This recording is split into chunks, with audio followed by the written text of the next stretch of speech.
We have two interpreters here, Sylvia and Elisabeth, and they will be providing you with their linguistic services today. But now it's my great pleasure to welcome the gentleman who has been waiting for this moment for such a long time, and this is the managing chairman of the Styrian Hail Mitigation Association, Mr. Josef Muendler. Good morning, welcome. All you have to do is speak. You don't have to push any buttons, whatever. I think you started preparing this conference about 3 years ago, didn't you? Yes, it was the 14th of April 2018. We were invited to Stuttgart in Germany to an international hail symposium, and we agreed to host the next event 2 years later here in Graz. We prepared everything. Everything was ready to go, but then COVID hit the world and we had to postpone. So we delayed for 1 year and postponed the event to 2021. And on the 13th of January this year, I decided to organize a hybrid event so that many participants can attend today. Styria is a center of hail mitigation and research, and you can look back on decades of experience, and the input you have is very important, and you share it with the academia. Can you tell us a little bit about the development of your cooperative? It was founded on the 22nd of March 1955. This was the consequence of a severe hailstorm near Graz, and this was the moment when the Hail Mitigation Association was founded. First, rockets were used. Then, by the way, when I was 4 years old, it was the first time that I was able to pull the string and the rocket flew off. So that was fascinating. So I've been dealing with hail mitigation for 64 years. And so first there were rockets, and then when there was more air traffic, generators were used, and then aircraft, and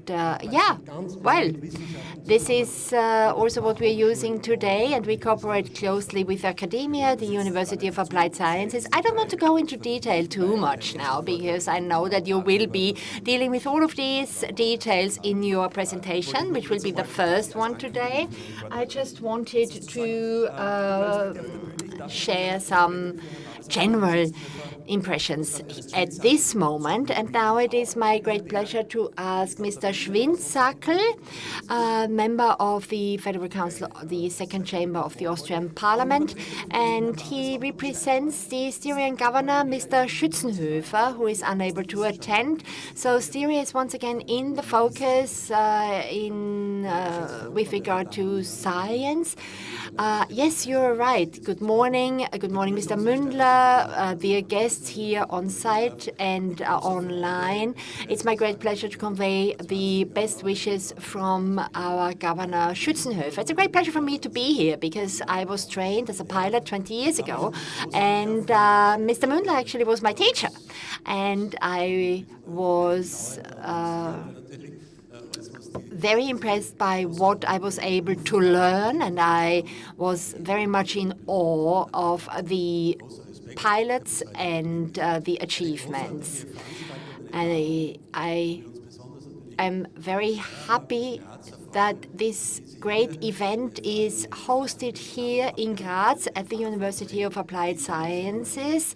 I am very happy that the agenda is so tightly packed with inspiring presentations from various angles. So a technical symposium that brings Graz back on the scientific, or underlines the position of Graz as a science city. It's very important to know that Graz is a city of academia. Science and development, research and development is a forte of this city. Yes, among the European regions, we are co-champion together with the German region of Baden-Württemberg as far as innovation is concerned. I'm always impressed to see the innovative spirit that we have here, and also the commitment achievement that is shown by all the speakers at international conferences. And as I said, I'm very grateful that this conference is being held here. Thank you. And I have only just learned that you were in a plane once that crashed. So you told me that the plane crashed. No, it didn't crash. The engine stalled. No, well, sorry, I didn't use the correct term. It was not a crash. It was just an extraordinary type of landing that was perfectly managed. So the engine stalled and the aircraft was no longer propulsed. And so I was sitting there and I was able to fall back on what I had learned in my training. So I was very grateful that I was well prepared for this emergency. And apparently in an emergency you do the right thing, and that's what I did. I landed the craft safely in a cornfield, and the aircraft was entirely destroyed, completely destroyed, and all the emergency services were there in an instant. First of all, I was tested for alcohol. Of course, a pilot never drinks when he or she flies. So this is what happened. But afterwards, the media came. They looked at the aircraft, saw that it was damaged. But when they learned that nobody had died and that there was nobody injured, they didn't write about it because good news is no news. So thank God I was lucky. It was a lucky escape, and it was a safe landing that I owed to the training, because private pilots are like people who only drive their cars on the weekend, so they don't have that many service hours. And yeah, well, a very interesting story. Thank you very much for sharing it. So I know that you appreciate much more than anybody else what you will be hearing here today. Thank you very much. So we've learned a lot about terminology and the technicalities of flying. Let us now come to the Styrian Hail Mitigation Cooperative as such. Can you tell us a little bit about the decoration here on the stage? What we see here are rockets from the 1950s. Yes, this is an Italian, this is an Austrian rocket. The one on the side here is a Swiss one. The one in the center, I'm sorry, I don't know where it was produced. This is one that contains silver iodide. Yes, there were two different types, one without and one with silver iodide, and the second one here. And this was the launch pad. Well, that was the second generation. The first one was a metal tube where the rocket was mounted, and the 2.5 meter long rod only served to stabilize the rocket so that it ascended straight in a straight movement. And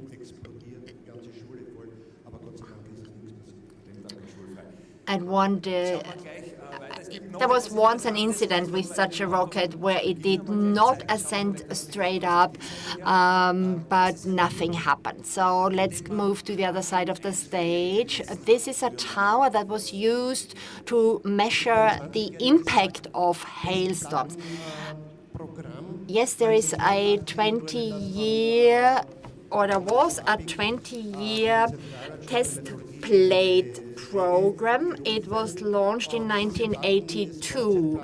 These are styrofoam boards, and these boards are coated with resin, and after each hailstorm, these styrofoam boards were taken out to measure the impact of the hailstones, and this was in the framework of a 20-year study.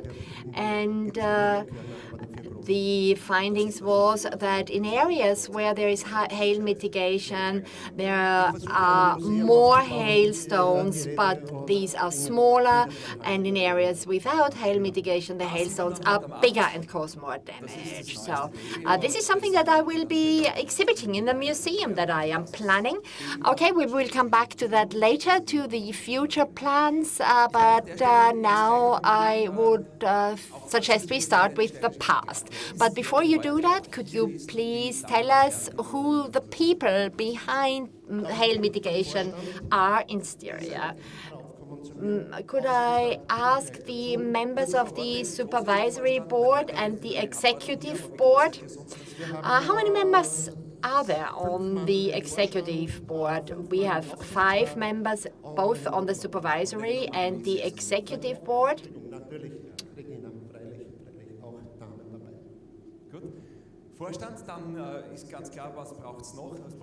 Of course, the 2 boards, but you also need the pilots, the courageous people.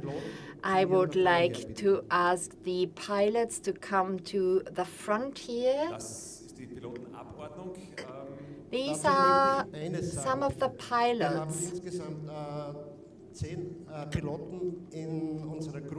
Our group comprises 10 pilots. 5 of them are employed by the cooperative, and the others are voluntary pilots. And the team spirit is excellent.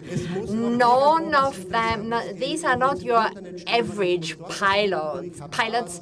They are over-enthusiastic, always researching the latest news and providing a lot of input. Who of you had to land his aircraft in an extraordinary manner? Well, just one. I would also like to welcome the partners, wives of the pilots, because I think it's very important that they have stable relationships so that nothing impacts the performance in the in the aircraft in the air. So, when you fly into a cloud, a storm cloud, what does it feel like? I know that the wind speed is extremely high, there is updraft. Well, I'd like to thank you very much for this question. I don't think that we are heroes or kamikaze. We are pilots. All of us start at some moment, and at some point we are inspired or instilled with this special spirit. I have to say that not all thunderstorms are terrible, but still, we are no heroes. We are family people, and we have one shared objective, namely to come out safely, from such a venture. It requires a lot of trust also and respect. So, if you are watching online, maybe you can raise your cup of coffee to toast these pilots. So we did prepare something for you. So we have some impressions for you so that you can experience such a flight yourself. So it says 10 pilots, 4 aircraft, 340 hours of service per year. This is the Styrian Hail Mitigation Association. And here a few headlines, namely that the number of severe hailstorms is increasing, that the damages are becoming more severe. The cooperative was founded in 1955.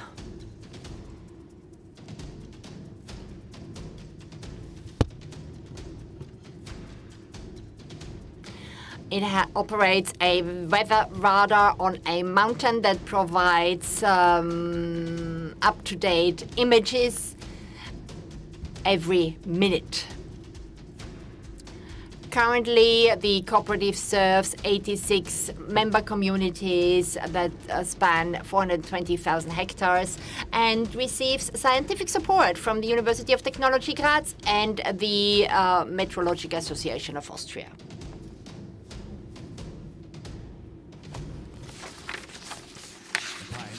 So, some impressions from inside an aircraft, but now let's look back in history together with a professor for history. You looked back and explored the history of hail mitigation, and this is what your presentation will be about, and I'm happy to ask you now for your presentation. Yes, I contacted the professor of history, Ms. Reisman, and asked her to help me because we wanted to publish a 10-page brochure to distribute to the public. And then both of us got into the depth of the matter, and the professor provided such a lot of input and research, and we ended up in publishing a thick volume book with more than 200 pages. So I will be talking about concepts of hail mitigation from ancient times to the digital time of industry. We all remember the 10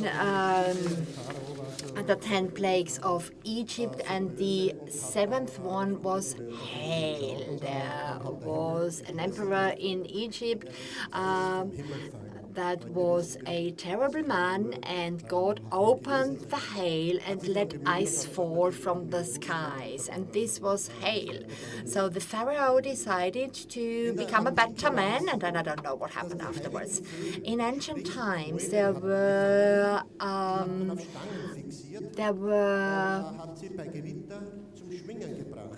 owls, sorry, that were mounted on a rod when there was a thunderstorm, and people thought that they prevented hail because they caused the warm and the cold air to mix. Then bells were used to defend people from hail, and we still have towers such like this, and they are always at a distance of 6 kilometers. I don't know who defined that it should be 6 kilometers. The idea was that the pressure wave of the bell will cause the cold and the warm air to mix, and that will prevent hail. And then there were also Christian processions where people prayed for protection from hail, and also these type of crosses were put up. And we even have them now. You can even see some of them today. And then there was a major event in 1750. So using bells to prevent hails was a problem because it was mostly women who rang them. But when there was a hailstorm, even though they did ring the bells, then people believed that these women were witches and killed them. And in 1750, only holy people were allowed to ring the bells, namely priests. And if there was a hailstone despite a priest ringing the bell, then this meant that there was a sinner in this community, and everybody would be looking for this sinner.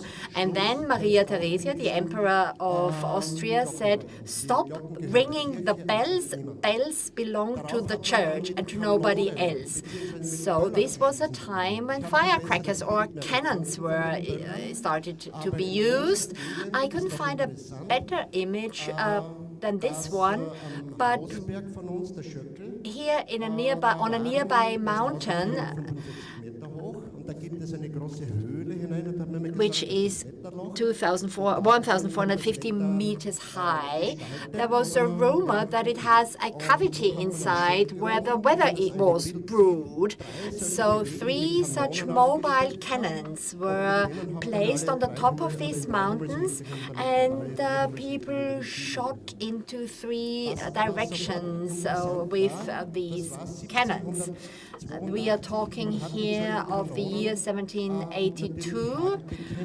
Of course, these cannons were used to mitigate hail, but there was always somebody who said, "You must not shoot the cannon and direct it against the thundercloud. You must not direct the cannon right up into the sky because you could hit God. You are only allowed to shoot the cannon when the thunderstorm is over." And so the cannons were only used after the thunderstorms. And in 1782, the following sentence was mentioned for the first time: "When the hail cannons are fired, the rain is over." So this was a conspiracy theory, and people still believe in it even today. So that was the year 1782, and that was the moment when cannons were banned. But then, precisely 120 years ago from today, the 4th Hail Mitigation Conference was held in Styria. Actually, it was organized by representatives from the empire, and some 100 participants attended this conference here in Graz.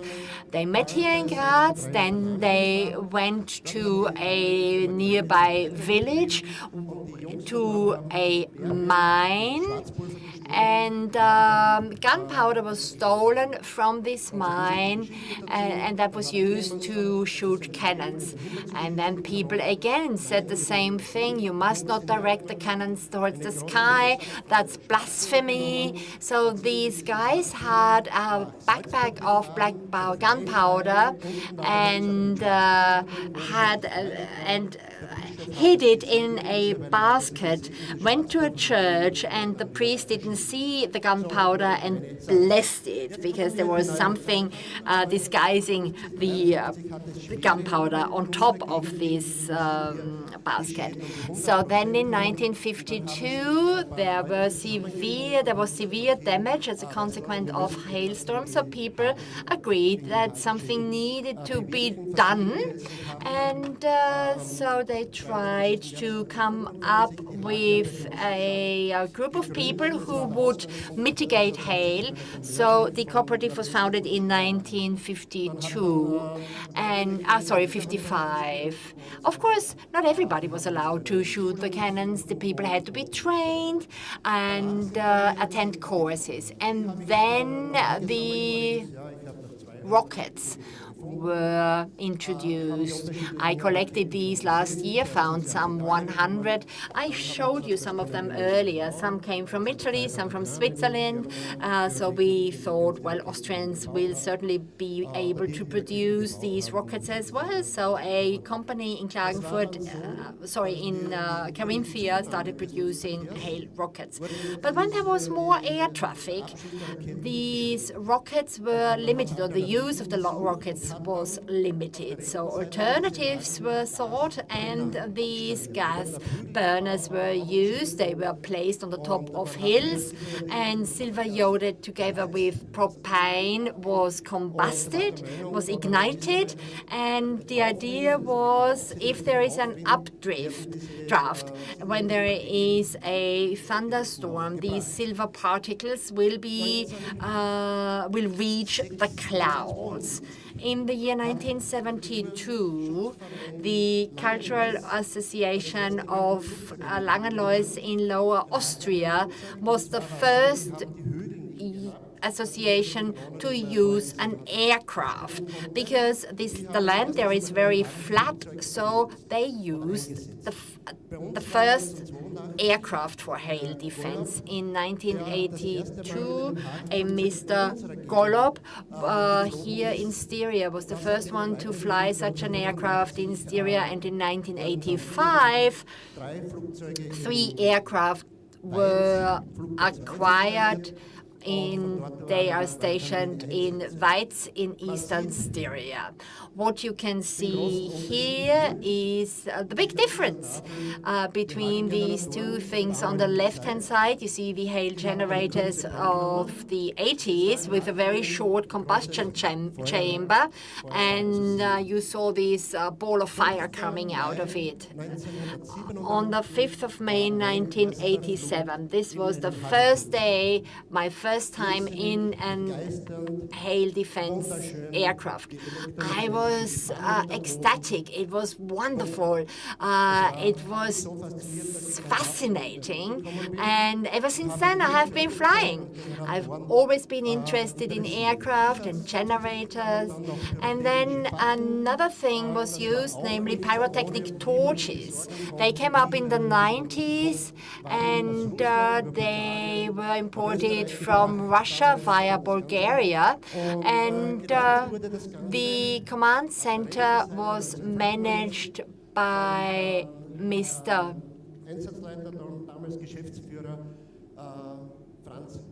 Franz Gruber. He was the managing chairman in the year 1995. Here you see a photo of the Airspace Control Center, and on the left you see the first storm scope that was used here in Styria. So this was an instrument that helped to detect the place of thunderstorms and lightning, and this person is not a meteorologist. He is the person who dispatches the hail defense aircrafts. So today there is a radar meteorologist.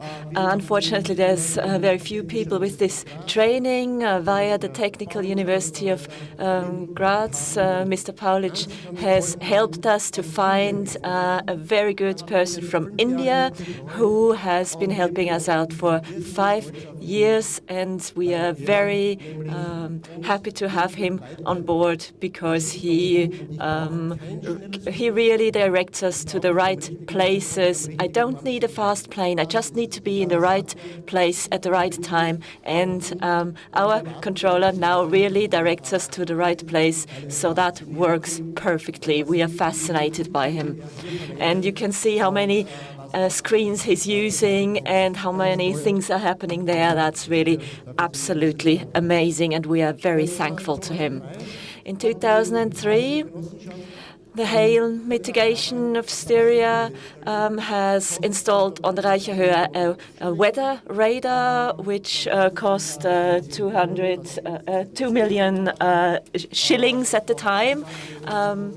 So that was also a really huge development in our history. So if you look at it today, in 2003, we realized that our software was getting a bit old. So last year we had an update, And we are also really happy about this update because the performance of the software has really become much better.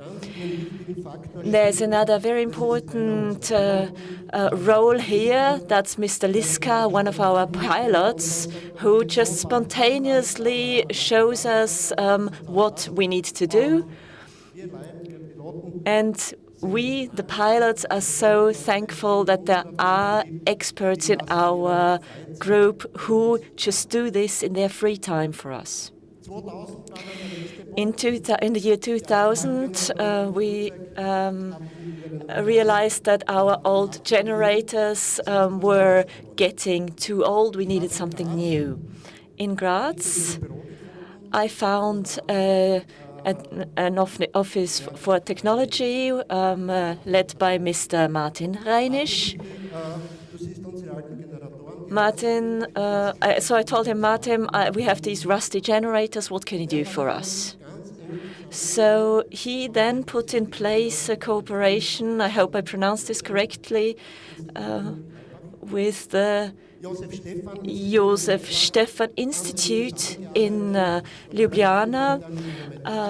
And suddenly he came with a 180 meters combustion chamber and presented that to us. And I said, this is much too big. We cannot put this on an airplane.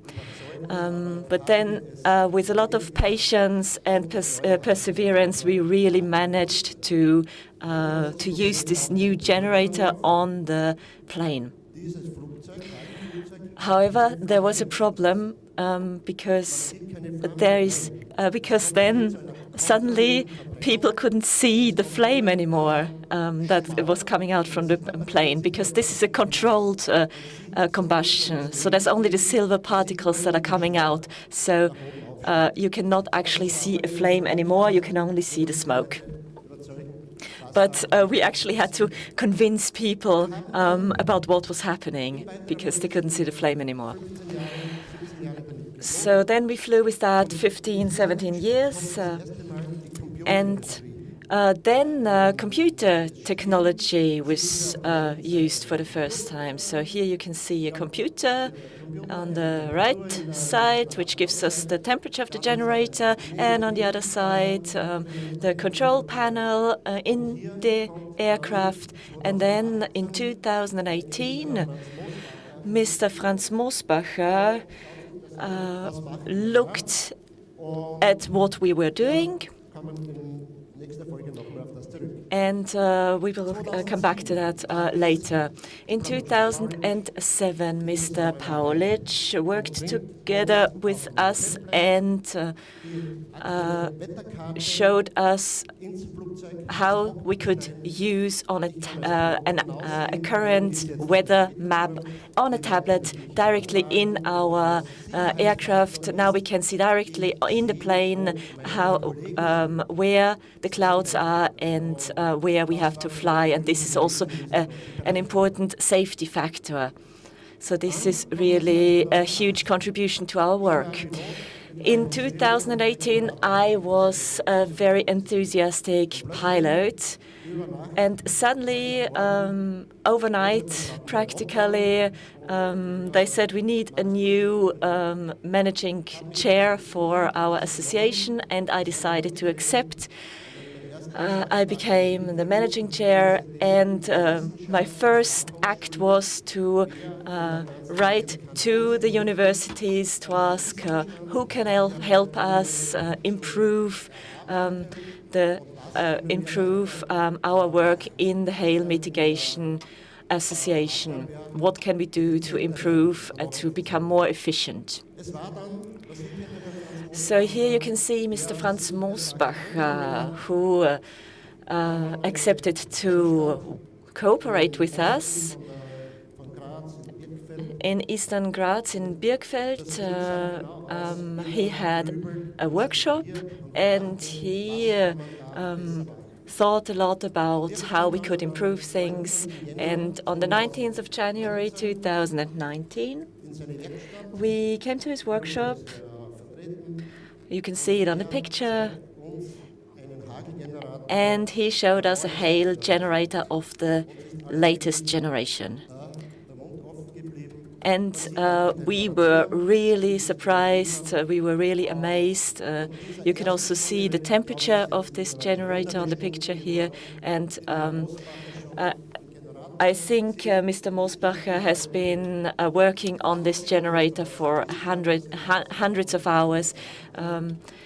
And people are looking at what it can really do. So when I asked the universities to help, the University of Applied Sciences, UANEUM, stepped in and did research on what could be improved. So Mr. Mosbacher built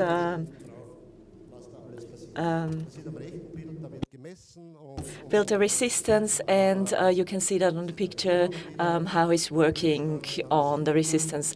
And here you can see the temperature, where you can always measure the temperature in the combustion chamber. You can see the test bed on the picture. And this was really something completely new for us. You can also see on the picture on the right that there is no flame coming out anymore. Everything is burning directly in the combustion chamber. On these pictures, again, you can see the test bed with the temperature and the smoke coming out, which looks especially nice at night. In 2019, our engineer, Mr. Christian Gruber, which was linked to us by Mr. Mosbacher. We were in touch also with the University of Technology in Graz, so we put together a team to find out what we could do, what could be really of help here. So at the University of Graz, we did also the particle measurement, and Mr. Gruber will also tell us more about that later on. Next thing we realized was we were buying silver iodide, and suddenly we realized silver iodide, there's different kinds of silver iodide. Mr. Mosbacher tried everything, tried to use filters. You can see the mud here on the picture, on the generator, and you can see a sort of weird formation where I didn't really know what it was. It was some kind of paper-like substance which was left over in the generator.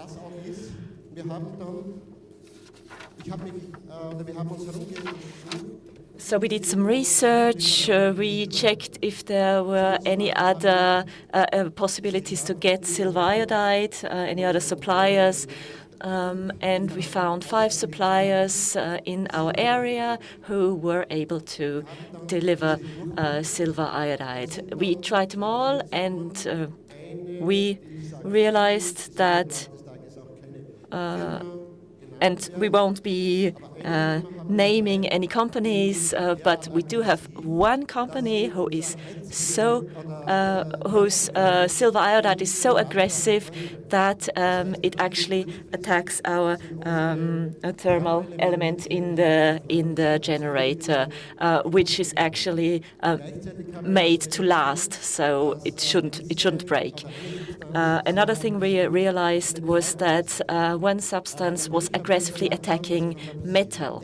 So we looked into what can happen. I want to underline something. Since 2000, I have never had to clean a combustion tube. But we found various substances, and there were some substances that made us think. As Mr.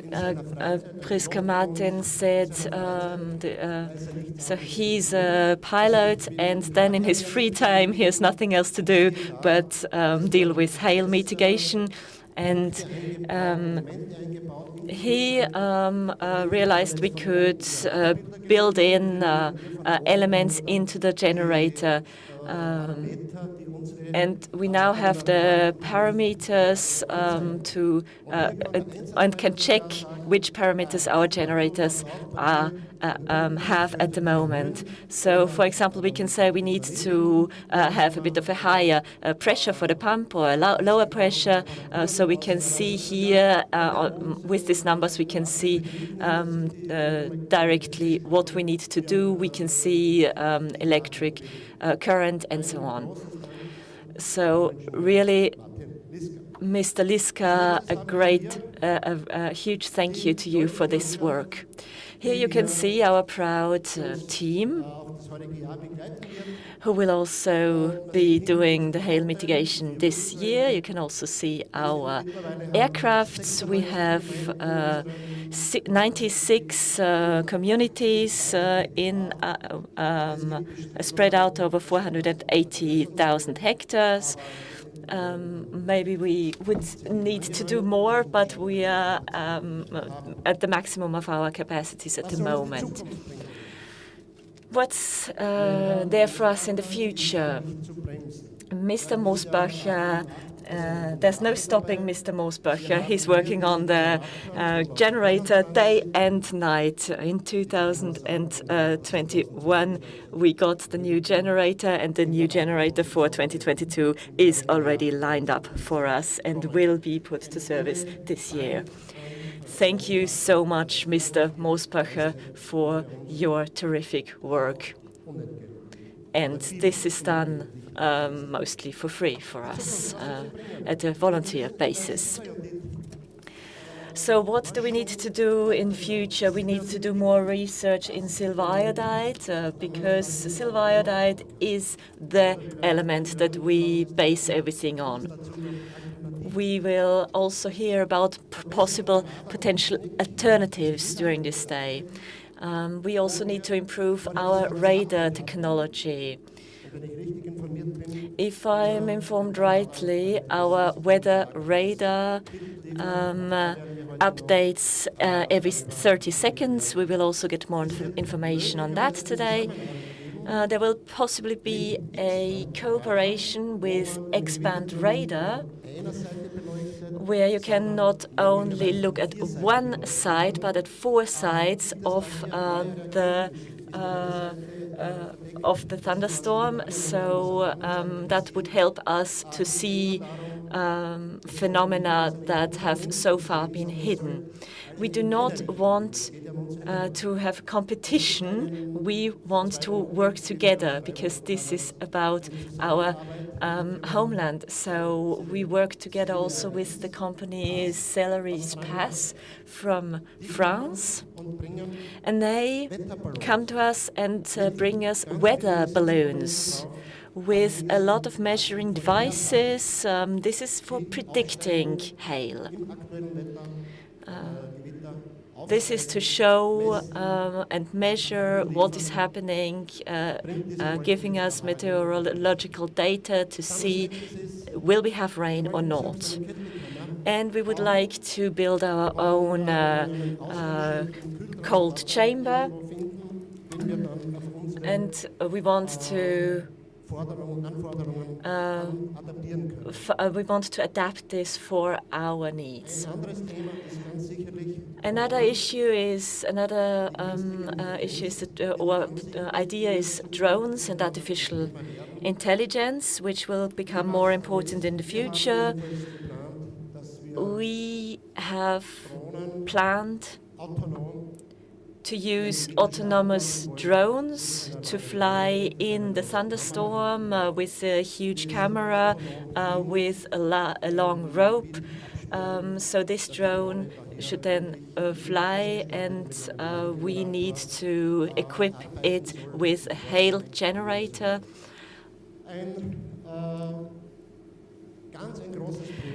So also a huge project is ahead of us, but that would be a real, that would really be Hail research. We would need to find one person who says, I will do this research, and I need a company who does atmospheric research, who does particle research. I need an institute for combustion technology. I need radar technology. I need everything. I need all that pooled in one place. And if we can do that, then that would be the largest Hail research project that has ever been put in place in Europe. I'm optimistic.